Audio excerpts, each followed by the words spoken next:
What's up, folks? What's up, folks? Richie, your bro Richie here again.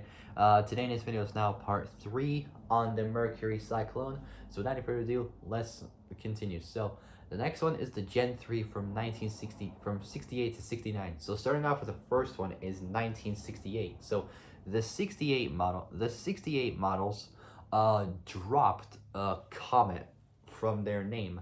The Cyclone had a mid tire level mid tire level body mid tire level body tape stripe. The Cyclone GTs had an upper level body stripe, buckets, so it's like bucket seats probably, wide white wall tires, which is unusual. You rarely see white wall tires. You usually see them in 40s, 50s cars. I mean, they should bring back white wall tires because they're just super damn cool. Say wide white wall tires, special wheel covers, all vinyl interior, and a special handling pack. It was named the fastest car of that year, 1968. Pretty cool because it set a world record of so because it set a world record speed of 189.22 miles an hour. Well, 190 miles an hour at Daytona. That's pretty damn good. Honestly, that is fast. Not bad for 1968. That's pretty good during the late 60s. It was pretty cool. Several motors were available for the Cyclones. So several motors were available for the Cyclones. So the 4.9 liter 302, well 5 liter V8 standard V8s available as either a 2-barrel carburetor, which generated 210 horsepower, or the 4-barrel, which generated 230 horsepower. It's a little bit more powerful, but still not so much.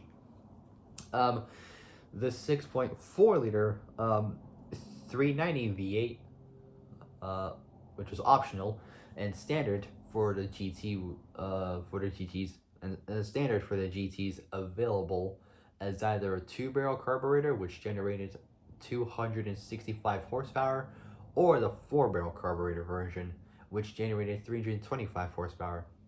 The limited production 7-liter 428 CJ V8 became available mid-year and was rated 335 horsepower.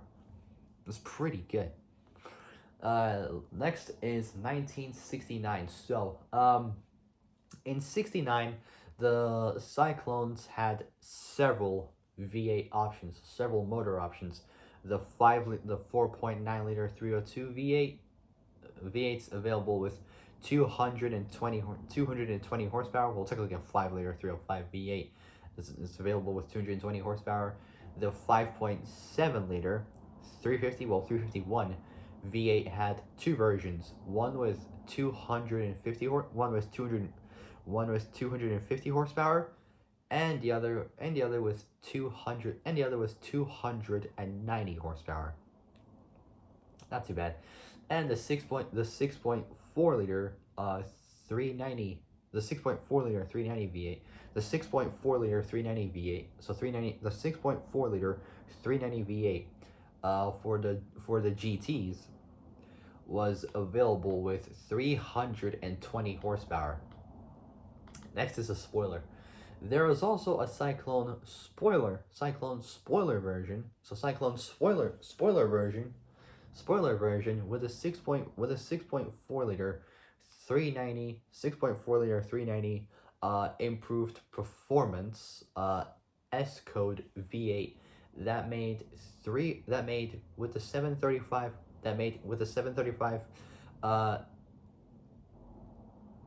cubic feet per minute. So cubic feet per minute, I think it was. So CFM Holley carburetor made 300. So with a Holley, so that motor.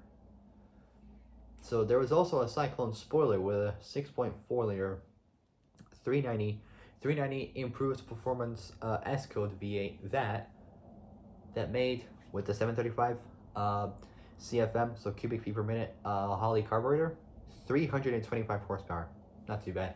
Next is the spoiler 2. Mercury produced a version of the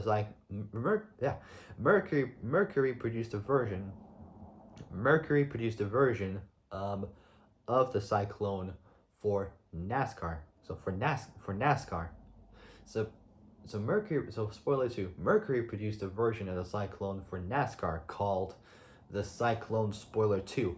The model's available in two apparently flavors, but it's meant to be versions. Sorry, there's some correct auto correction. The street version featured the street version featured a 5.7 liter Windsor 350 V8 motor block, well 351 V8, and was used to enter into the NASCAR business. The racing version, however, on the other hand, featured a 7-liter Boss 429, so 7-liter Boss 429 V8.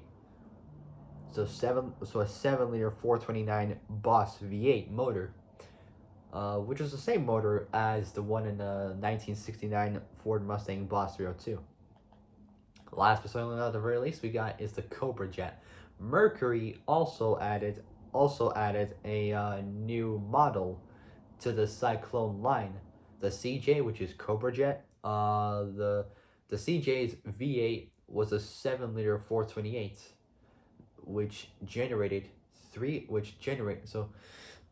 the CJ's V8 was a 7-liter 428, which generated